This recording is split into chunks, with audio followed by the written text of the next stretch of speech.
In this video, we're going to be learning about subtraction.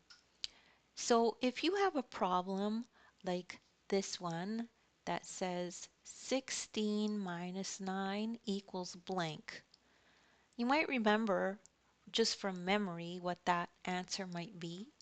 But if you can't, you could use the number line.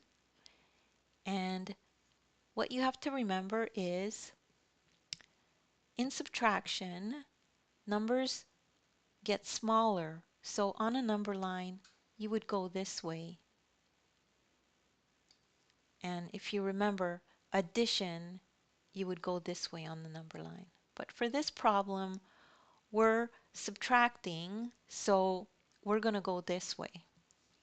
So we start at 16. Here's 16 on the number line. And then we start counting until we hit 9. But when we count, we go this way along the number line. So here we go.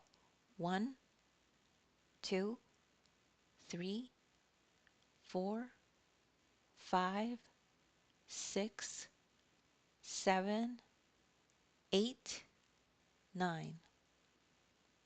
And you reach 7.